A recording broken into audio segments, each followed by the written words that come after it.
শ্যামসুন্দর ব্লগে দার্জিলিং ট্যুরে আপনাদের স্বাগত জানাই। এখন আমরা দাঁড়িয়ে রয়েছি দার্জিলিং মেলে।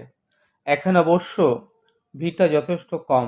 সন্ধ্যা গড়িয়ে যত রাত বাড়বে, রাত বাড়বার সাথে সাথে ভিড়টাও বাড়বে। সন্ধ্যার পর এইখানটাতে প্রচুর ট্যুরিস্ট এর দেখা মেলে। কেউ খাস মেজাজে গল্পগুজব করেন, কেউ বা ঘুরে বেড়ান, কেউ এখানে বসে সুস্বাদু মোমো, চা, কফি যা ইচ্ছা খেয়ে সন্ধ্যাটা উপভোগ করেন নিজজনের বা প্রিয়জনের সাথে।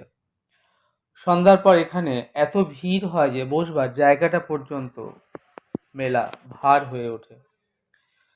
মেলের পাশ দিয়ে যে রাস্তাটা নিচের দিকে চলে গেল, দুদিকে সারি সারি সব দোকানপাট, শীতবস্ত্র সম্ভার থেকে শুরু করে দেদার খাবার দাবারের অঢেল সব আয়োজন রয়েছে এখানে। এবার একটু সামনের দিকে এগিয়ে যাচ্ছি আমরা। এটা ম্যালের বিস্তীর্ণ চত্বর এরিয়া, আপনারা দেখতে পাচ্ছেন বিরাট এরিয়া। এর পেছন দিকটা দুটো রাস্তা চলে গিয়েছে। একটা বিখ্যাত সেই মহাকালেশ্বর শিব মন্দির, অপরটি মার্কেটিং শপিং প্যালেস।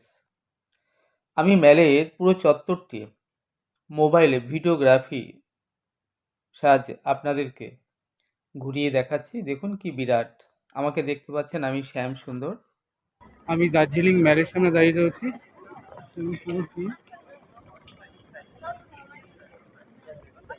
অপূর্ব সুন্দর দৃশ্য। ম্যাল থেকে হাঁটা পথে walking distance 10 minute, observatory hill point. এখান থেকেই কাঞ্চনজঙ্ঘা দর্শন করা যায়। অপূর্ব সুন্দর লাগবে দৃশ্যটি দেখতে। ওয়েদারটা যদি রোদ ঝলমলে থাকে, যেটা দেখার জন্য কলকাতা থেকে এত দূরে দার্জিলিংয়ে ছুটে আসা।